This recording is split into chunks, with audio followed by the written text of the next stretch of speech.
but this world government project is in deep, you know what. God bless you. Great points. Let's go ahead. Speaking of economic collapse, I think that may be their next move. Let's talk to Trevor and then Veb. Trevor is a first-time caller from Wyoming and is worried about a pending stock market crash. That's my concern. They're already crashing markets worldwide. Now, blame the crash on Brexit and then Trump getting elected. That's one concern I have. Go ahead. Alex, it's an honor. I just wanted to bring up the stock market crash that's hiding in plain view. If I could ask someone to pull up the yahoofinance.com and then go to the S&P 500 index. We'll do that, but just for everybody, they can go to the S&P index anywhere. So just folks, look at the S&P index. Now, what's your view on that? You can already see globally, it was already crashing before. They're blaming what's happening last week with Brexit on that. Right, and if you pull out to the max view, which not very many people do, you'll see the first peak in 2000, which is the bubble, the dot-com bubble, and then we see the other peak, which is the mortgage bubble, and then you'll look at the current bubble that we're in, and really there's nowhere else for us to go. I mean, the S&P 500 is the index that... Yes, if you look at those mountains, this is the mother of all bubbles, and it's set to start going down, and then they're going to try to blame the Brexit and Donald Trump. I don't think it's going to work.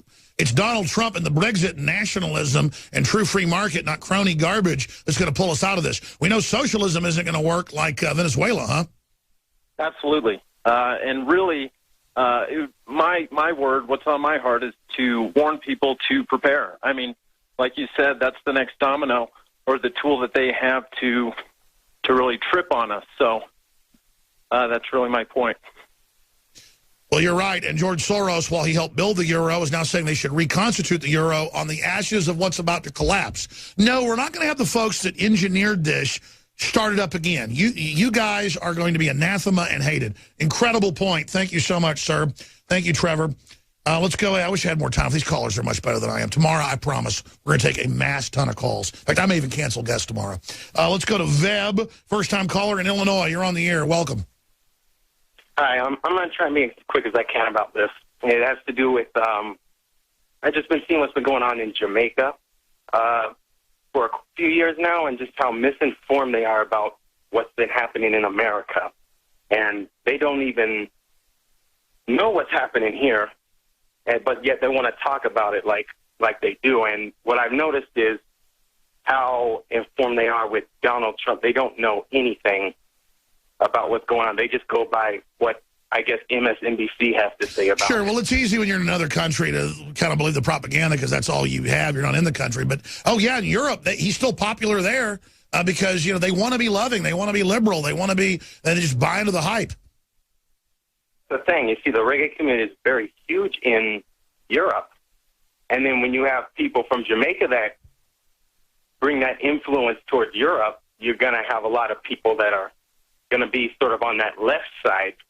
Like, if you check out this video, a music video by the guy named Perfect, and he made a propaganda video song about Donald Trump, and he couldn't even spell his name right in the song. So it's just a bunch of bull crap. Well, look, folks kind of jump on a bandwagon. What they don't get is, if you're going to do that, you got to create the bandwagon and be ahead of the trend. You don't catch the wave after it already breaks. But all these trendies just always think that's the way to go, and it's sickening. Great points, though. Let's go ahead. It's not just Jamaica where folks think Obama's God. Anywhere you're not under it, you think it's wonderful. Let's go ahead and talk to Brian. Brian's a truck driver on the road. You're on the air. Welcome, sir. How you doing? Yeah, I'm a Trump supporter, young black male, truck driver. I don't listen to CNN today, and the Traditionalist Workers Party was trying to hold a rally in Sacramento, California, in front of the Capitol building, protesting the government, and they were attacked by a group of this so-called anti-fascists.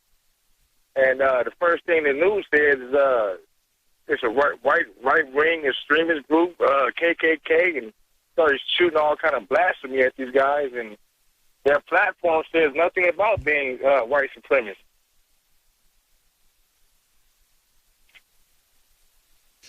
You know, I saw CNN just briefly before I went on air with Potok, was a little pointed head of the Southern Poverty Law Center, a foreign organization, basically, saying right-wingers knife attack. And to be honest, I got so busy on Brexit and the open borders, I've got the articles here. It's conflicting. What are they saying really happened now?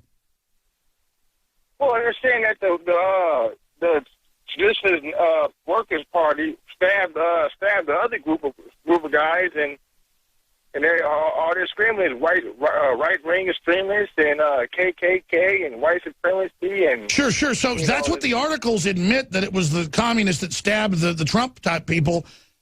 And so, but when I was watching CNN, it was I literally watched 1 minute of it during a break, and they were like acting like the right wing did it. I mean, that is so crazy.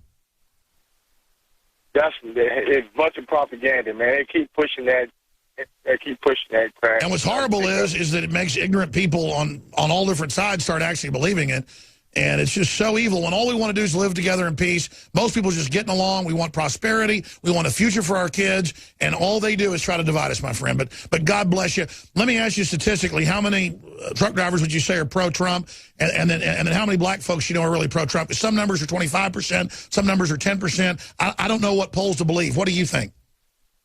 Well, majority of truck drivers I talk to on the road at truck stops are pro-Trump and anti-Hillary. But when I get back home to Jackson, Michigan, most of the black guys I know, they don't want to think for themselves. They're lazy-minded, and they just believe whatever CNN tells them. So they think Trump's a racist and all this crap. So I guess that's incredible. Hillary stole more than half the money to Haitian refugees, but that's nothing compared to Bono. He stole 99%. And then it's like, it's okay because you said you love me, but you robbed me. Imagine if Trump had taken, it was like 55% is what Hillary took. 55% of the money she just took for Haitians with Bill. And it's like, can you imagine if Trump did that? I mean, it is just like, it is crazy. God bless you, my friend. Thanks for the call. I apologize to Scottish John, Ryan, Al, Tricia, Andrew, and Chris. In fact, I'll actually do this. If you want to give us your number in there with our great crew, we got a limited crew on Sundays, but we'll write it down. We'll call you back during the show tomorrow because I want to hear every caller today. It was awesome. Awesome callers. Thank you so much. Thanks for putting up with me. I should have gone to at the start of the hour. But I'm going to look at the schedule, a big guest tomorrow. I think I'm going to move some guests or cut some guests because people are fiery, they're awake, and I love the different angles folks take us in. So tomorrow, 11 a.m. Central, Infowars.com/show to find all the free feeds, iPhone, Android apps, and more. Please spread the word. This is an Infowar. You are the key to this fight, folks. Thank you so much.